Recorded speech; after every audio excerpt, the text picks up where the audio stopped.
Hi, I'm Dr. John Davidan, Professor of History at HPU at Hawaii Pacific University, and this lecture is on the rise of nationalism and the French and the American revolutions. So let's get started. So, first of all, some definitions. What is nationalism?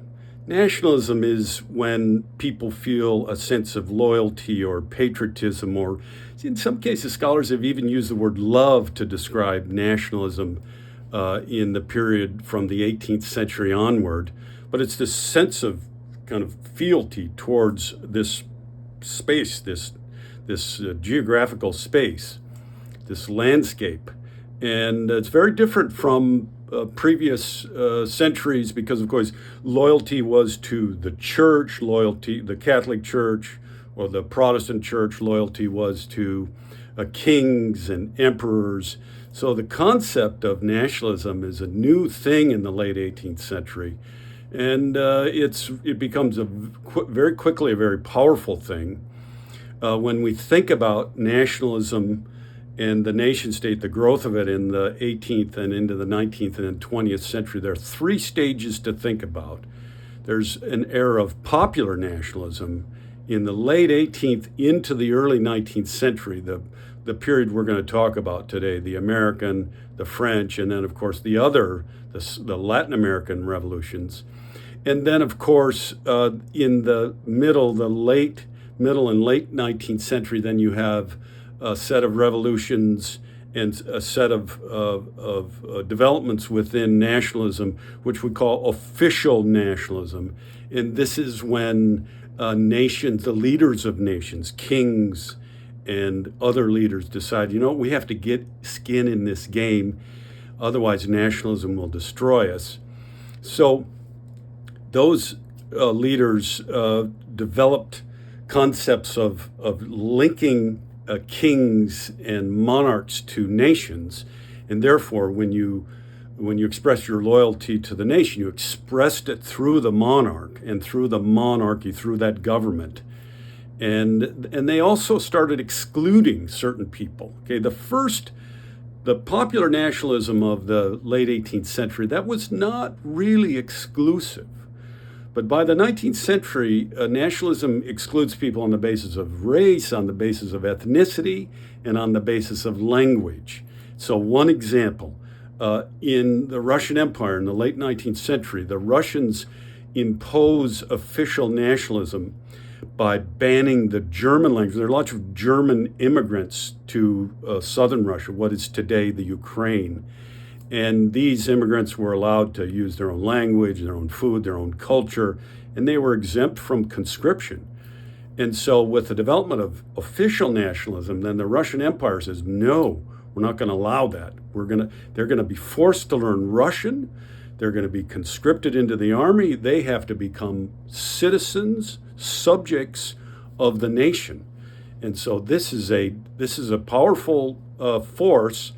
And actually, this is a force that drives my ancestors, my grandpa, Frank Thayer's, as like a 10-year-old or a 9-year-old, we're not 100% sure, got on a ship in Riga, Latvia, and so he fled the Ukraine, got on this ship, and came to the United States, to Ellis Island, and immigrated to the United States. So nationalism becomes really powerful and it becomes negative, people against other people. And then in the 20th century, we think of nationalism as unleashing the forces of decolonization, the forces of getting rid of empires, of fighting revolutions to become independent. And really, we apply this to places like India and Africa and Southeast Asia. These are places that all became independent and because of decolonization movements.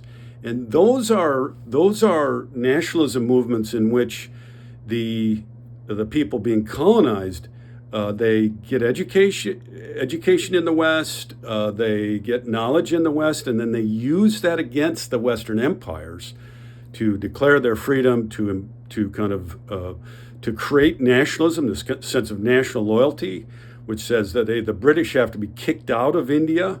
Mohandas Gandhi is one of the most famous of these revolutionaries. And he definitely used nationalism to get the British out of India. So those are some examples of nationalism and the way nationalism developed. Let's talk about revolutions for a second. What is a revolution? A revolution is a 180 turn away from a particular government. It's the overthrow of a government in the institution of a new governing system. So it's pretty radical stuff. And so what we find in the time period that we're looking at is nationalist revolutions, the first ones. And they're new, so nationalism is quite honestly still weak in these revolutions. It's the late 19th century where nationalism becomes very powerful and kind of pushes people into various movements. But it's there. It's really kind of the beginning, the birth moment of modern nationalism.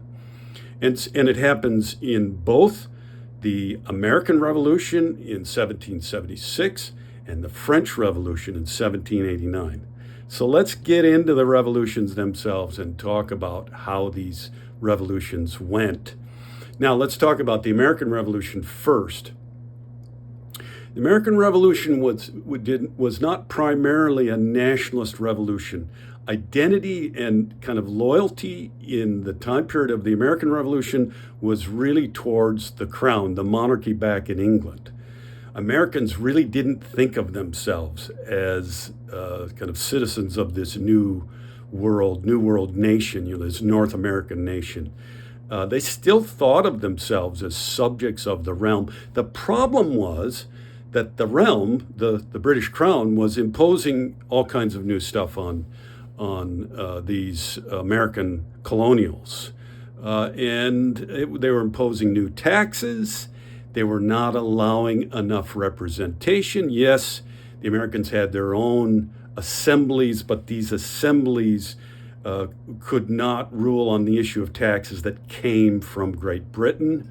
And they had limited powers. So the American Revolution is really, you've heard of no taxation without representation. Well, that phrase actually begins in the American Revolution.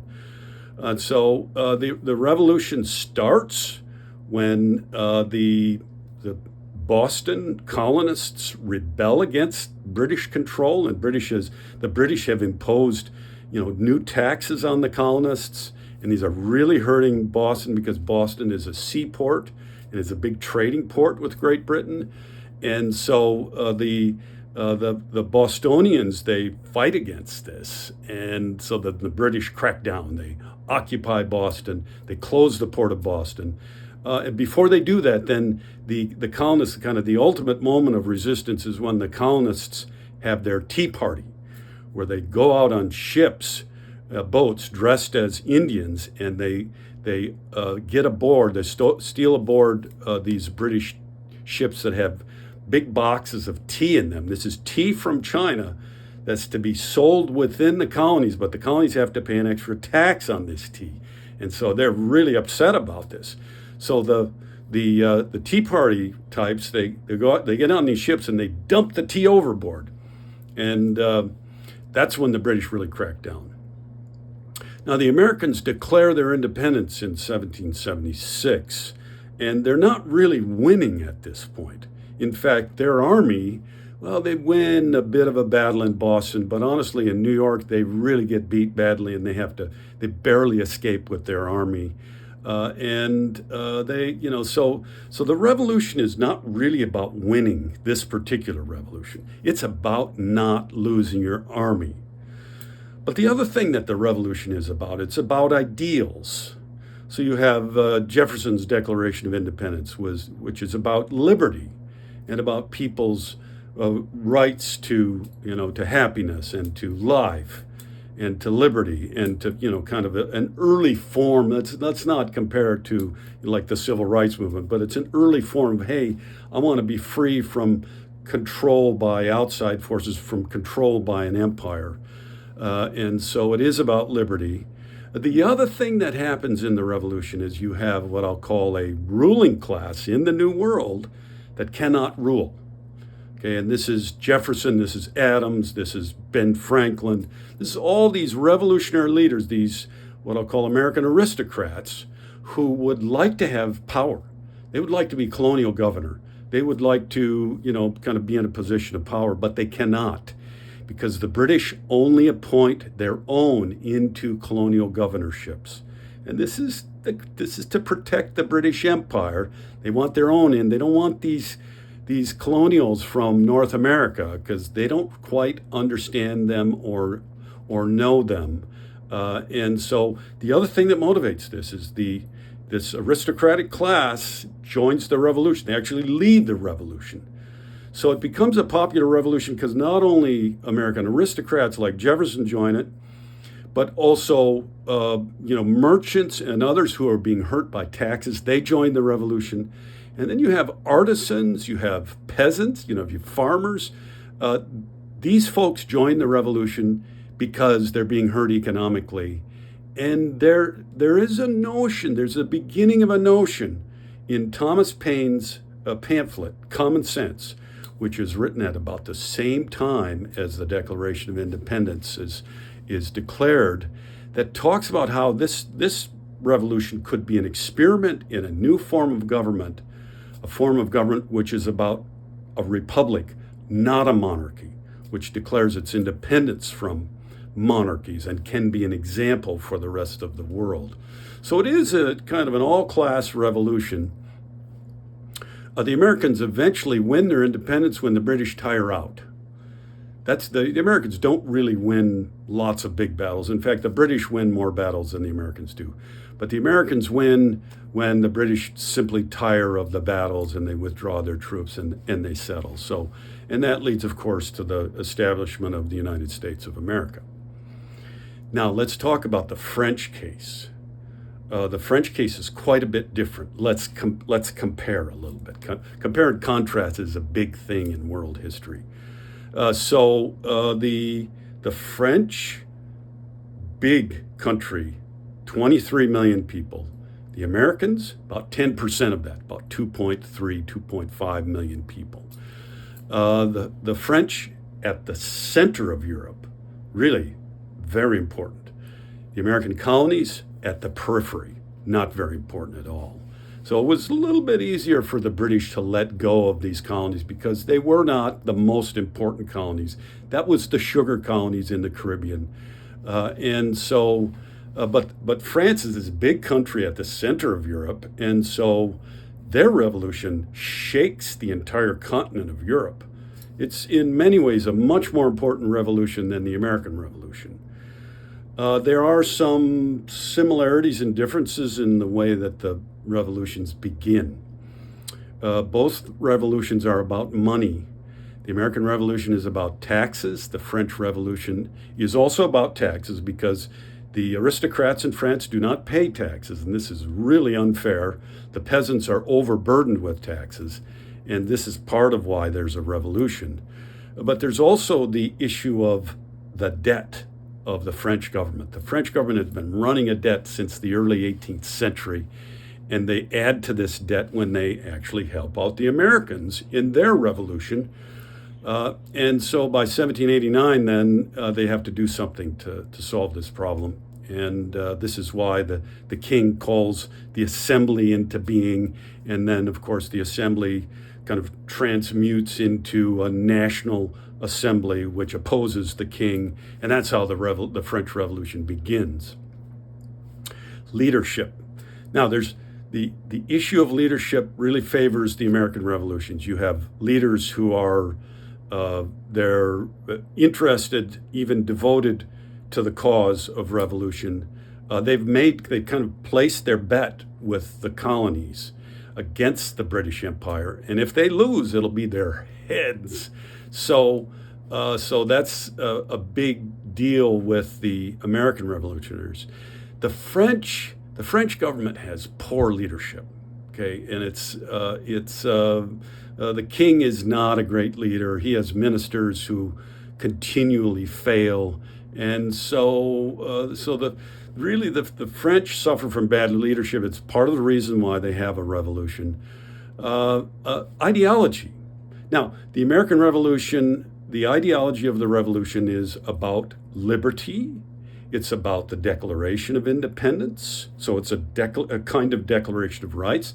The French Revolution, the revolutionaries developed their own Declaration of Rights. It's called the Declaration of the Rights of Man. And it's quite similar in tone and in kind of content to the American Declaration. So that's a similarity between the two revolutions. And then you have the issue of kind of nationalism in the revolution and loyalty. The American Revolution, not so much. The French Revolution is where nationalism really kicks in. The sense that you belong to this nation and you're willing to fight and die for the nation, especially the French army. Because when the revolution kicks off, then the other European powers go, oh, we don't like this at all. We think this revolution is really dangerous to us because we're monarchies and, this could spread. And so they send armies against the French. So the French, they're actually at war with the British and all these other nations at one point.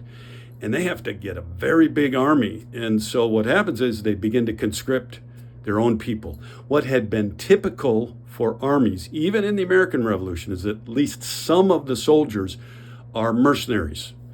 The British had Hessians, German soldiers, as mercenaries.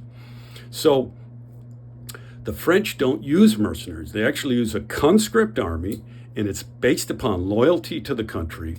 And this is a brand new thing, and it's incredibly successful. The French armies defeat all of their foes and become the predominant force in Europe for the next 2 decades, under the leadership, of course, of Napoleon. And so that part of the French Revolution is quite successful. Now, the political part of the revolution, when you look at the American Revolution, it succeeded, okay? And the Americans kept their the Americans had loyalists who were loyal to Great Britain. The way they handled this is after the revolution was over, then the loyalists, they lost their properties and they were invited to leave. And many of them did leave. They left for Canada, mostly. A few went back to Great Britain. But so the problem of political division in the revolution in France is a very serious one. And of course, you have the revolutionaries versus the king.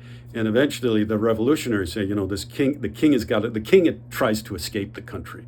They bring him back and they cut his head off with the guillotine, which is considered a humane form of execution. It doesn't sound humane to me, but it was considered that way. And then the revolutionaries go forward, but they're opposed by aristocrats in the south of France, in Lyon. And then they also start fighting among themselves because one revolutionary says to the other, look, you're not revolutionary enough. And then they start executing each other. And by the mid 1790s, then it's a real mess. You have a chaos and a lot of the leadership of the revolution going to the guillotine. And it's only when Napoleon, takes control over the revolutionary movement with his army, that's how he does it, that the revolution gets kind of back on some kind of course, that the chaos is eliminated, although Napoleon is a very strong leader and eventually becomes a dictator and then eventually becomes emperor of France. So you wonder, well, that revolution didn't work very well at all. Well, the truth is that the French Revolution had tremendous repercussions throughout Europe. The French Revolution got rid of feudalism. Wherever French armies went, they freed the serfs from feudalism. Napoleon instituted a new law code throughout all of the areas where he conquered. That was a civil law code with courts and juries, and so it was a very kind of modernized law code. And so Napoleon and the French really transformed Europe, took Europe from the medieval age of feudalism, the feudal age, and drug it into this age of what was developing as modern nationalism. So that's it. The French Revolution today is celebrated by the French in July every year. The Americans have their own celebrations on July 4th. even though the French Revolution turned really violent, most French see it as very successful and leading to the modern republic and the republic of today. The American Revolution is also seen as something which launched the nation and became ultimately very successful. So, and for world historians, this is the beginning of modern nationalism, and so it's a very important movement in the history of the world. Okay, that's it. Have a great day. Aloha.